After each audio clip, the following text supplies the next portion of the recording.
The next door neighbor dials 311, complains to the city she's noticing way too many e-bikes parked right next to her home. She's concerned about a fire, but firefighters instead discover something completely shocking. Nearly 80 migrants living in this property right behind me, all of them from Africa. They're sharing beds, they were sleeping in shifts, they had access to only 2 bathrooms, and now the city is ordering everyone out. Video shows the cramped quarters. So cramped, the migrants were apparently forced to sleep in shifts. Some of them even living in a furniture store next door.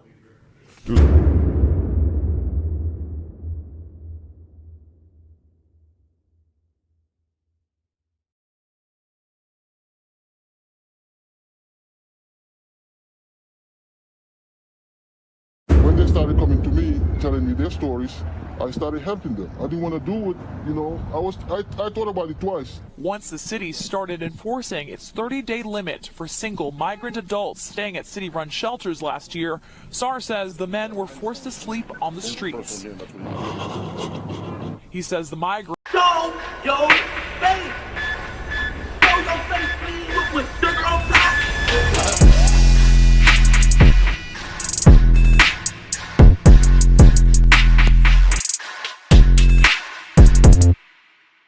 Hey, what's up, y'all? Y'all know my slogan. I don't know it all, but I know what I've been through. Now, before we get into this video, please make sure you head on down to Instagram and follow us on our official Instagram page at Hookah Anonymous _. We're able to be a little more explicit, a little more uncensored, and share content freely without running the risk of having our channel terminated. So, once again, make sure you head on down to Instagram and follow us on our official Instagram page at Hookah Anonymous _. We're almost at 100,000 subscribers. So if you like this video, make sure you subscribe and hit that bell so you're notified every time we drop new content. Now let's get into what you guys came here to see. Now, as y'all know, the migrant crisis in New York have been getting pretty out of hand for plenty of reasons, and today's situation is no different. As much as 80 migrants have been caught staying in the basement located in Queens, New York of a home that neighbors say they begin getting suspicious of due to all the e-bikes and e-bike battery charging that was seen outside of the home.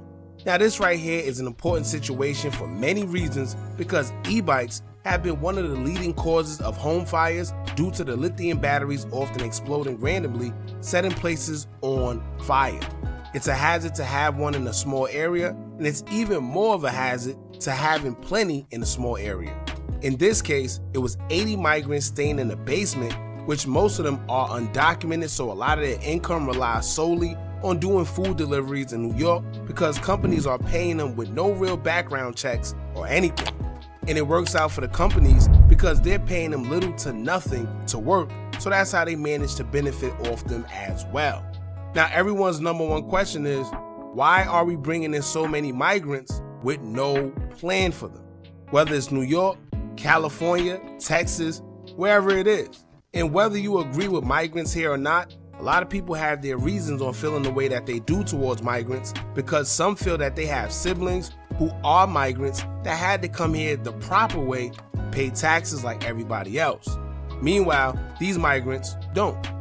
Then you have some that feel if the government never had proper shelter, clothing, jobs, or anything for these individuals, then what was the point in bringing them here in the first place, when we already have a problem with homelessness right here in our own backyard? Now, since migrants been in New York, there's been a lot of crime involving migrants where they're arrested and let right back out into the streets. One migrant by the name of Daniel Hernandez from Venezuela, who was 29 years old when he got to New York, was accused of attacking at least 3 strangers randomly. Reports say that he was arrested and released 6 times on 14 different charges, all within the first 2 months of being in New York. Daniel himself later admitted to law enforcement that he arrived in New York on June 27, 2023 and committed his first crime just 1 day after, where he was accused of stealing a jar of Nutella, sneakers, hats, razor blades, and other cosmetic cleaning supplies. He was charged with petty larceny and then released.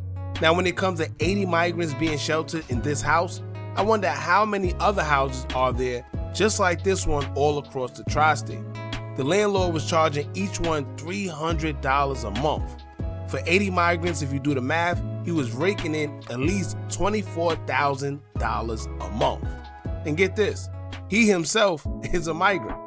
So with that being said, let's get into the details of 80 migrants being found in a Queens, New York basement. But before we do, make sure you hit that thumbs up button so we can get this video into the algorithm and spread awareness, and subscribe to the channel if you aren't already. Now let's get into it. In South Richmond Hill, Queens, located at 13203 Liberty Ave, up to 80 migrants was found living in a small basement underneath a furniture store. The basement was occupied by plenty bunk beds, but not enough for all migrants, to the point where these people had to take shifts just to sleep. Therefore, only half of them were able to sleep there at one time, while the other half was either at work or out looking for work in the community. Now, it all started when a concerned neighbor called 311 to complain about e-bikes being parked and batteries being charged too close to her property. Not only did the e-bikes bother her, but she says the noise that it made, as well as the makeshift enclosure they built, had protruded onto her home, where I assume it was built to cover things up so no one could see what was taking place. After weeks of calling 311, she finally got through to the mayor's office, and this prompted FDNY fire prevention inspectors to come check out her concerns. Now, to their surprise, when the inspectors got to the basement behind the furniture store, they discovered 40 plus migrants sleeping. The inspectors described the basement to be cramped up, barely any space, and overcrowded due to the large amounts of people in such a small place. Now, DOB, who was the City Department of Buildings, immediately ordered SAR's wholesale furniture store to be vacated due to severe, overcrowded, and hazardous fire trap conditions. DOB inspectors also found that the first floor commercial space in the building, in the cellar, had been illegally converted strictly into a sleeping hub where 14 bunk beds and 13 regular beds packed the space. In addition to that, DOB found that there was no permits for the plumbing work done in the building and no means of a safety exit, ventilation, or natural sunlight in the area. These are all red flags for the means of being shut down, as the space didn't abide by New York DOB protocol. Therefore, both organizations, FDNY and DOB, issued vacate orders due to unsafe conditions on both ends. Now, as far as the landlord, he was hit with 2 DOB violations: 1, illegal work without a permit, and 2, occupying a 2-story mixed-use building contrary to city records. Now, speaking of the landlord didn't deny any involvement, and in fact, he's a migrant himself and displayed total sympathy and concern for the migrant. When interviewed by the news, 47-year-old Abo Sarr, who comes from Senegal, West Africa, where all the migrants also came from, would say that he felt sorry for them because they had it hard and had a hard time finding shelter. He says that migrants was tired of waiting on the city-run shelters where they had to reapply after 30 days of occupying, and tired of sleeping outside in sometimes harsh weather conditions. When interviewed, Ebo would say, quote, "When they started coming to me, telling me their stories, I started helping them. I didn't want to do it. I thought about it twice. They're my people. I had to do something about it, so I started taking them in." The landlord will also include that he didn't charge them rent, but he did make them agree to ground rules that included no cooking and no e-bike battery charging inside the home, and also made them donate $300 a month toward a fund to eventually be able to lease a larger space. Now, the landlord provided breakfast, lunch, and dinner to them in return, and being that they only had 2 bathrooms to use amongst them all, the landlord was looking for porta potties to also have for the migrants as well.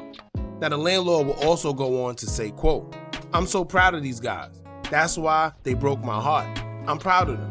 They are all hard-working people." Now, after the migrants were vacated and taken out the home, they were assisted by the operating city's emergency shelter system for migrants and taken into their care. Now, if you ask me, I think the landlord was using these migrants to his advantage and using this migrant crisis as an excuse.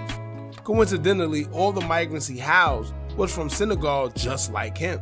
And he used a very smart choice of words when he says that he wasn't charging them rent, but instead he was collecting the money for a bigger space. So pretty much it was like a fund. He's saying it was $300 as a fund that he was using so he could get a bigger space for these migrants. So if that's the case, right, now that they're gone, where's the money? Right? I don't know too many people that's going to be generous, especially in New York, where they're going to provide food, shelter, especially breakfast, lunch, and dinner to just 80 migrants just randomly like that. I personally think the landlord was moving a little sketchy, but however, no charges have been filed against him as of yet, and the furniture store itself haven't been closed, but the basement has been vacated and shut down.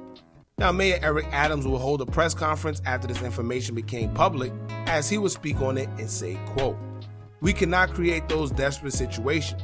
We have to build more. We have an inventory issue in the city. People should not be living in unsafe environments. If we don't build more, we're going to build more problems. When you have situations like we are facing here, there are some who are going to attempt to exploit it. Some are going to attempt to do illegal housing. We have an obligation with DOB, FDNY, and all of our services to respond and take necessary action." Now, let me say this here. I agree and disagree with Eric Adams, and I'm going to tell y'all why. He's one of the main people that was advocating for migrants to come to New York, and since they have been allowed, he's also acting like it's nothing that they can do to address the problems that came with them. We all seen them come on the buses, and they were brought here with no real intention for them. I mean, they do, but that's another story for another video, right? The whole conspiracy theorist things. But these migrants have came, and there's been problems since they came because the government have no real plan for them. And I'm talking about as far as just a living situation, not even about making money, not even about providing for themselves, but just something as simple as a living condition. They can't even provide that. These guys are sleeping in parks, on the street, subways. So they can't even provide a living situation. However, they're bringing them to New York by the busload. Now, when it comes to making money, they also don't have no ways of income for them. And if they do, it's very, very minuscule. So what's happening is they're resorting to crime, stealing, mugging people. And Eric Adams says build more, but New York is already crowded as it is. And building more isn't fixing the problem. It's just putting a Band-Aid on it for now. Because at some point, that's going to become a problem as well. It's going to be overcrowded even more. At the end of the day, citizens and their taxpaying dollars are paying pretty much everything and funding them, and a lot of people feel that it isn't fair.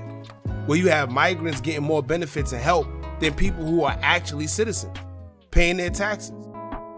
So I don't know, it's only going to get worse, and just remember that this isn't the only person that's doing this. When it comes to the shelter for these migrants and exploiting them and taking advantage, I'm sure there's more, but he's probably the first or only one that got caught as of now.